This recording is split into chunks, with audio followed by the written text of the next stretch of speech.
everything's going just swimmingly. Beautiful. Okay, hello. My controllers were off to a good start, right? Yellow slam. Roger. Yellow slam. Houston Eagle, how do you read? Eagle with any mountain to burn report over. Roger, the burn was on time. As soon as the Eagle reappears, things begin to go wrong.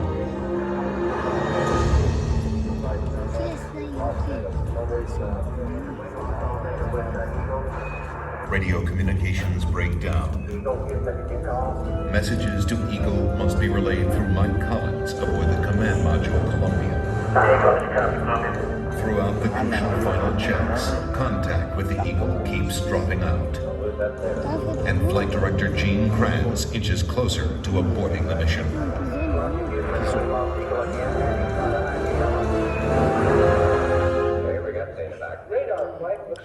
With the vital computer links temporarily holding, the moment of decision is now. Okay, all flight controllers, gonna go for landing. Let's go. Go, I don't go. Guys, go. Go, Inslee, go. Econ, no. Surgeon, go. Capcom, we'll go for landing. Go, Inslee, you're go for landing, over. No. I understand, go for landing. 1, 2, ignition, 10%. Follow up. Good.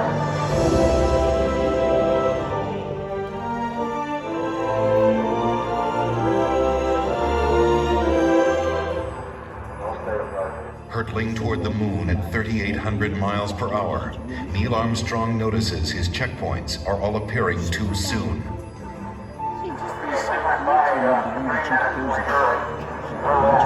This means a serious navigation error. At these speeds, 3 seconds long means missing the safe landing zone by 3 miles.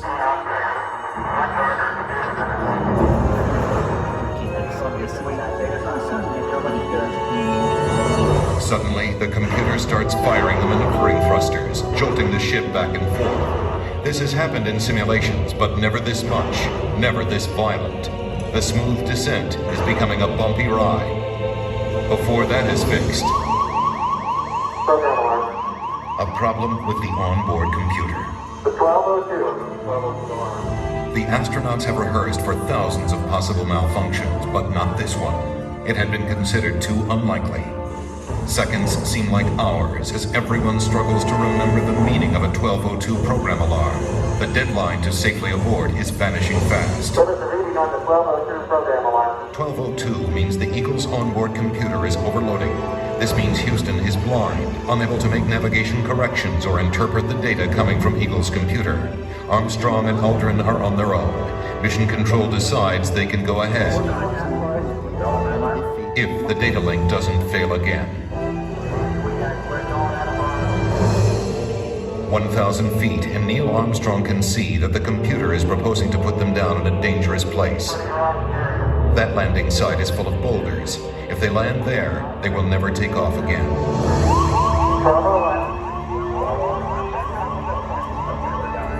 At 350 feet, Armstrong ignores his computer navigation and veers away from the rocky landing site with no time to explain to Mission Control. Okay, all flight controllers, tight. In Mission Control, everybody is stunned. At 300 feet, the Eagle has left its flight plan and taken off at full speed across the face of the moon. Eagle Houston is descent to fuel. Monitor over. 90 seconds of fuel remaining. Now less than 200 feet, and the Eagle is too low to safely abort back into orbit. They call this part of the flight plan Dead Man's Curve. All that's left for Mission Control is to read off the fuel remaining in seconds. 60 seconds, 60 seconds. The entire moon landing has come down to 2 men and 1 minute. Forward. Forward. Quick speed down 2.5. 30 seconds. 30 seconds. Lights on. Down 2.5.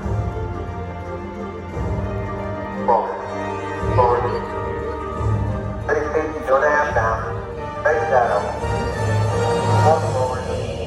4 forward, drift to the right, roll. Down 1/2. Contact light. Okay, engine stop. Tranquility Base here. The Eagle has landed. Rocket Tranquility, we copy you on the ground. You got a bunch of guys about to turn blue. We're briefing again. Thanks a lot.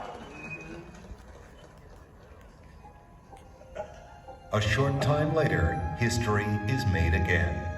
Okay, Neil, we can see you coming down the ladder now.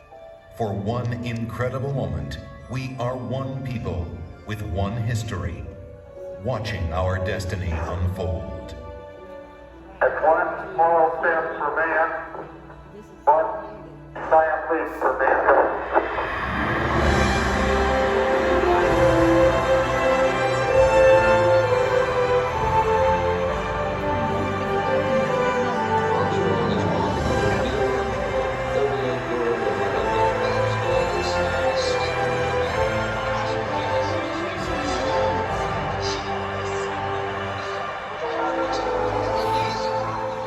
It was a moment shared by an entire world. Caravan from the planet Earth first set foot upon the moon became indeed for all mankind. With these first steps, mankind stood on the highest ground, and we saw our planet as our home port in the endless ocean of space. There was something which was surprising to me that occurred as I was standing on the surface. Just after we had landed, I'd gone down, standing on the surface and looking at planet Earth for the first time. Seeing the beauty, seeing the finiteness of it, the limits of it, and realizing what a shame it was that people were confronting each other on that planet without realizing what it was doing to the planet. It was a very emotional moment for me. I actually shed a couple of tears. Something totally unexpected for an engineer, fighter pilot to be crying quietly up there on the moon. Mankind had achieved a tenuous foothold in the heavens, and a new and exciting world lay waiting to be explored.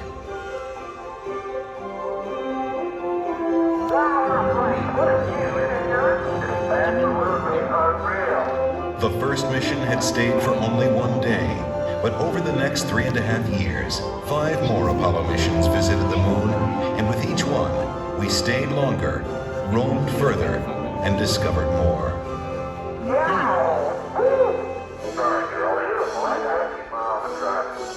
I never thought when I was a kid building rockets, in high school, that we would go to the moon, before the end of the century. I mean, I thought that was something that was way in the future, fantasy. I was rolling on the moon one day in a very, very month of December. Hey, look at the size of that rock. That is the best sample we got. Just don't stub your toe. We have got to understand that as people, we need to stretch. We need to reach beyond our gravity. We need to strive to do things that seem impossible, because in the accomplishment of them, we move society forward. Boy, this is the beauty of this place. It's just absolutely incredible. One of the astronauts has said those hills that we climbed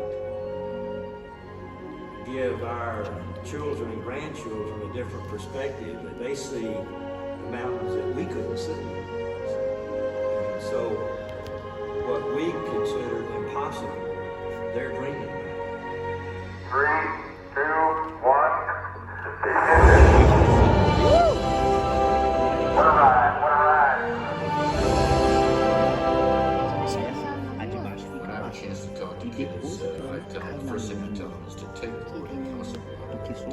Go to their teacher tomorrow morning and scratch it out in the dictionary. The word doesn't exist. If I can stand here and tell you that I lived on the moon, that I crawled home to my home for 3 days, you tell me what is impossible in this day and age, much less in a generation that follows, much less in the 21st century. Nothing is impossible. Ó, que bonito. I like exploring things, inventing. I would like to go up there, find out what's really up there. I would like to be an astronaut. I like to design rockets. Halo specialist. I'd be a ground controller. The thing that my mom can't understand is I'm terrified of heights, but I want to be an astronaut.